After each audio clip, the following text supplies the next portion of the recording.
I am Anthony from the HashLeginet, and you are about to watch one of two parts of the GameStop How to Become Profitable video. This video ran long and required that it be cut in half. My hope is that you will view both parts and leave any comments that you may have. Thank you for watching, and please like and subscribe.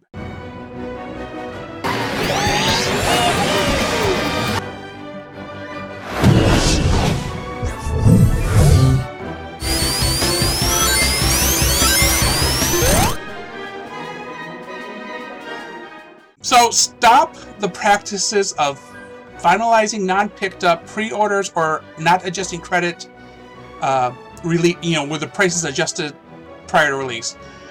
Because what's happening is money's being pocketed, and also not refunding cancellations. That's a bad idea. That's horrible. It's greedy is what that is. But what you're doing is basically saying to people, oh, you paid $60 before they marked on the game, so you're losing that $20 difference. That is also very greedy. That is somebody expecting to lose move. There's like, oh, we're going to file bankruptcy, but you know why we're going down? We're going to just take everybody with us. Another thing, provide reduced cost shipping for pro members and free web-to-store pickups when they order from GameStop.com. Now, this just goes back to you're offering Amazon stuff. They do Prime, they get free shipping from Prime. Okay, great. But if they order from the GameStop website, pro members get maybe it's just a flat fee of $1, and then everybody else pays full fees. But then if pro members want to get it shipped to the store, it's free. Now honestly, I don't remember if that is the current case. Last time I ordered was during Christmas, and I remember there was some type of like $3.99 flat rate or something like that. But yeah, free ship to store, I would have done that in an instant. But that wasn't an option available to me. I don't know why. Stop supporting GameStop TV unless YouTube apps pay for it. First off, I don't know anybody who watches it. Honestly, I don't remember very many times in the last decade where I or anyone else seemed to be paying attention to what was on the TV in store. I mean, instead, pipe gaming music into the store. Some gaming music really pumps people up and could influence additional sales by the reminder of a great gaming experience. If I heard some classic game that I haven't heard in years, their music, I'd be like, man, I would love to play that game again. That's a sale right there. I probably would pick up the game if you guys had it in stock. Change the shelving. Coming soon should showcase covers. The top new sellers, new and pre-owned, they should also show the case cover because you want those pre-orders, or you want people to buy those new pre-owned games because you want the quickest turnaround possible. Any other new or pre-owned games should be displayed with their bindings out and at eye level, like the fourth or third shelf from the top. And because, frankly, nobody wants to bend over to read a binding. You know, you just want to be able to go, oh, okay, that's what that is. Okay, I see what game. And alphabetical order is nice. Some stores don't do it for some reason. And they're not, as somebody who used to work there, alphabetical order was the thing. Like both the stores I worked at had to be alphabetical order. Some stores, they don't seem to understand what the alphabet is. But then I also noticed the labels sometimes miscredit the order. Like you expect Super Smash Brothers to be in the S's, but then it's Nintendo Super Smash Brothers somehow, and ends up in the end. People are going to think you don't have games. So maybe you also have to consider a better labeling system, or maybe somebody's be given an ability to apply some logic to the way things are organized, because sometimes it is confusing. So when you do the shelving, it leaves you a lot of extra space lower level. So I think flat shelving and put accessories for those particular systems in there. You can see a box that has a headset image on it, and the big old printed name just huge across the top. Controllers, whatever. People, if they really want an accessory, will be more than willing to bend down to them. But when you have to actually read something, that's why the games need to be higher. This leads me to put collectibles on the gondolas, not games. I do not think anybody at the local stores here know where they can find Wii, PS3, or 3DS games. It is not promoted in any meaningful way. I mean, I literally walk by in one store at both gondolas and didn't even realize, and it's been there for maybe since the last GameStop Expo. So whenever that was, I did not know those games were there, and I literally found them last week. So they've been there for like 6 months.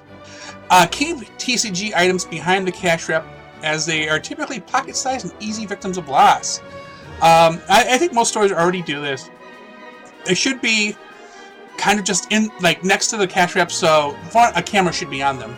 And two, whoever's working needs to be able to be like, oh, okay, be able to find them, because they disappear. Like, I used to run a number of different gaming stores, and people will steal if they're given the ability to do so, and you can take a Pokemon booster pack, throw it into your pocket, and walk out like nothing happened.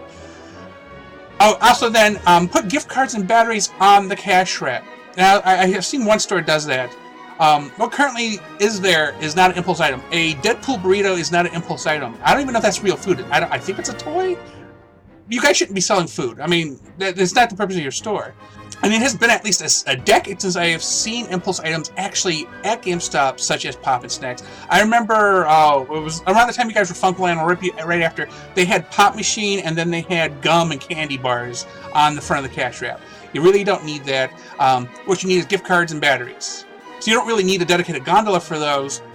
Just put them all on the cash wrap. That way, it's like, oh, wait, I need a $10 Nintendo points card. Oh, there it is, right here on the cash wrap. Put it on the counter. No more midnight releases, just 9 p.m. releases. And yes, this will end Nintendo's midnight releases, but rumor has it they would be okay with that. Full disclosure, I used to work for Nintendo as well. They're not pleased with a lot of things GameStop does. You're probably not surprised. But while Microsoft and Sony might be okay with you releasing games 3 hours early, I really think you shouldn't be paying staff to be there 3+ hours extra. You really can't afford to be doing that. The fact that you did it with Pokemon Sword and Shield, and it was midnight, and we were in line, and I'm like, why is this happening? This company is losing money, but they just paid 2 people to stay on for an extra 3 to 4 hours. That is 8 hours of extra pay you had to dole out. That makes no sense to me. Why? If people pre-order the game, and when you pre-order a game, there is almost no expectation of a midnight release. Then, don't do a midnight release. 9 p.m. fine. I can get an extra 15 minutes or whatever. Midnight, it doesn't make any sense financially. So then the next thing is drop the internet video game cafe idea. It is an expensive idea, especially in the U.S., and most people in the U.S. prefer to play in the comfort of their home. For example, an internet cafe opened somewhere, I think, around Akron here. Keep in mind, I'm in Ohio. And I haven't heard from it after the first 6 months. It's gone. It's done. I used to work for a store where I eventually became the manager of that started as an internet cafe. They had a full-on dedicated LAN area. It was spectacular. But within something like 6 months, they couldn't sustain the business model anymore. They ended up flipping to a trading card game hobby shop of sorts. And that's what it stayed until it closed. So it is a lost proposition. Just don't do it. It's a waste of money. So then I go, well, here, let's do another thing. So I've managed a number of gaming stores. I've come to realize that gaming hour, being open more doesn't necessarily mean you're going to get more customers.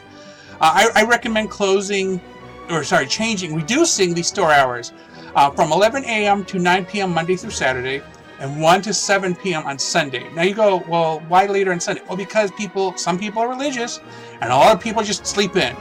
And I remember working at GameStop and going, where are the people? I usually spent the first hour or two on a Sunday just vacuuming the floor and being bored.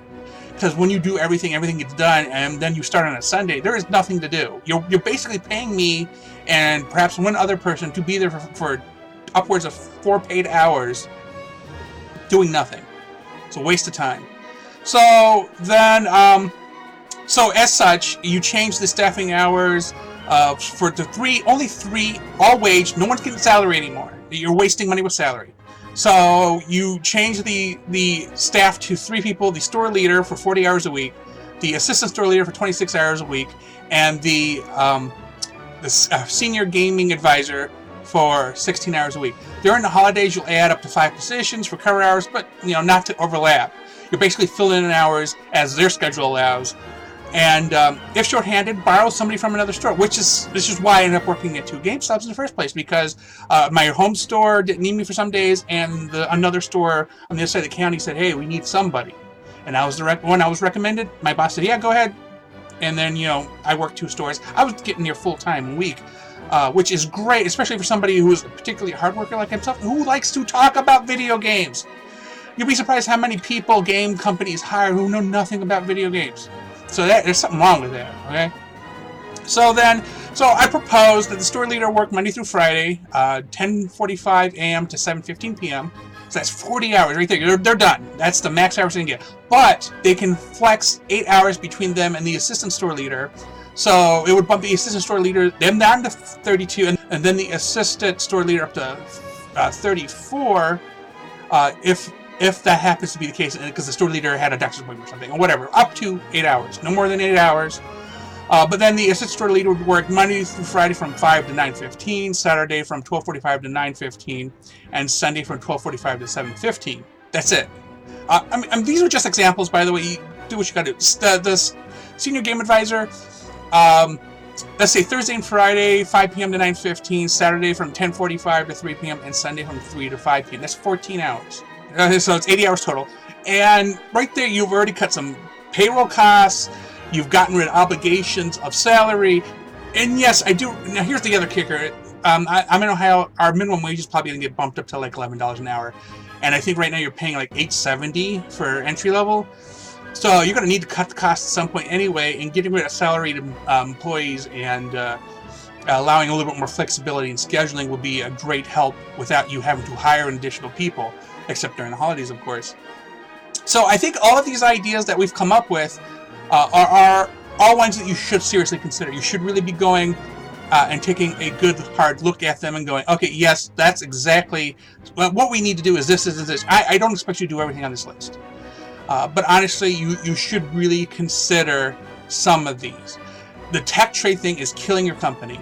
I get it, it's a big influx of cash when you really probably could use it, but I don't know if you've seen it. Well, actually, I know you've seen it because, you know, of things I've said earlier about employees trying to defend GameStop. Things are bad, and your stock prices are reflecting that. But thanks for watching. And remember to like and subscribe. Thank you for checking out our content. Before you leave, please remember to click like and then subscribe. If you want to receive notifications, do not forget to enable them by clicking on the bell. Then afterwards, check out our social media at HaslageNet and our website at haslage.net.